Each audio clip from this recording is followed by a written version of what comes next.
Halo guys, berjumpa lagi dan saya Frank Saputro. Oke, dalam kesempatan kali ini kita akan belajar mengenai praktikum biologi kimia.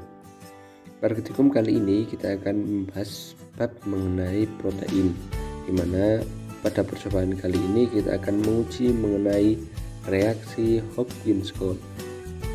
Tujuan praktikum ini yaitu untuk mengetahui ada atau tidaknya asam amino triptofan dalam sampel dengan uji Hopkins-Cole, di mana uji Hopkins-Cole digunakan untuk menunjukkan inti indol asam amino triptofan yang ditandai dengan terbentuknya cincin berwarna ungu pada sampel percobaan. Jadi, reaksi Hopkins-Cole merupakan cara untuk menguji keberadaan asam amino triptofan pada bahan makanan. Reaksi Hopkins-Cole mengandung asam glikoksilat atau HGSO4. Prinsip kerja praktikum ini yaitu kondensasi inti indol dengan aldehid, di mana jika terdapat asam kuat yang menyebabkan terbentuknya cincin ungu pada bidang batas. Reaksi tersebut hanya akan berhasil jika ada oksidator kuat seperti senyawa H2SO4 yang digunakan pada percobaan ini. Fungsi penambahan asam sulfat ini adalah sebagai oksidator agar terbentuk cincin ungu pada larutan sampel. Alat dan bahan yang digunakan dalam percobaan kali ini. Alatnya ada yang pertama tabung reaksi, yang kedua rak tabung reaksi, yang ketiga ada pipet tetes, yang keempat ada pipet Pasteur, yang kelima ada gelas ukur, yang keenam beker gelas, yang ketujuh pengaduk. Untuk bahannya yang pertama ada putih telur, yang kedua minyak goreng, yang ketiga susu, pada kali ini menggunakan bear brand, yang keempat reagen Hopkins-Cole, yang kelima asam sulfat pekat.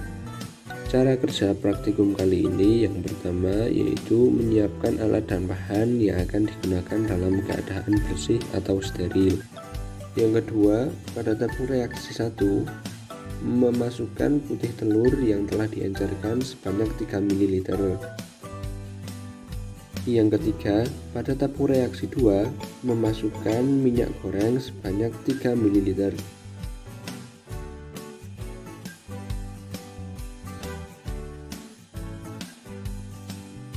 Yang keempat, pada tabung reaksi 3 memasukkan susu, pada kali ini susu Bear Brand sebanyak 3 ml. Setelah semua sampel dimasukkan, kemudian menghomogenkan semua larutan. Selanjutnya menambahkan larutan asam sulfat pekat sebanyak 5 ml ke dalam masing-masing sampel. Terakhir yaitu mengamati perubahan yang terjadi pada setiap sampel. Selanjutnya kita masuk ke pembahasan. Pada percobaan tabung reaksi 1 dan 2 didapatkan hasil bahwa putih telur dan susu mengandung triptofan yang ditandai dengan adanya pembentukan cincin ungu pada larutan setelah penambahan asam sulfat pekat.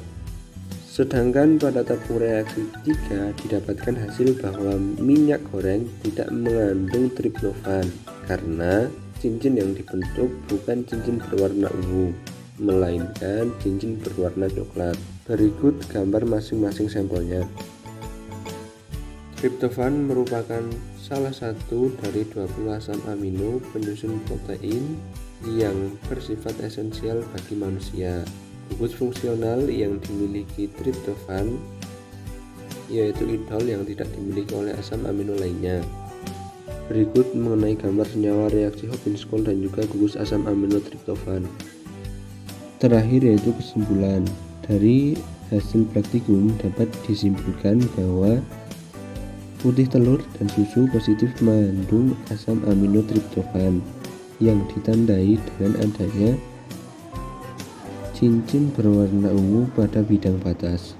Sekian percobaan kali ini, semoga bermanfaat.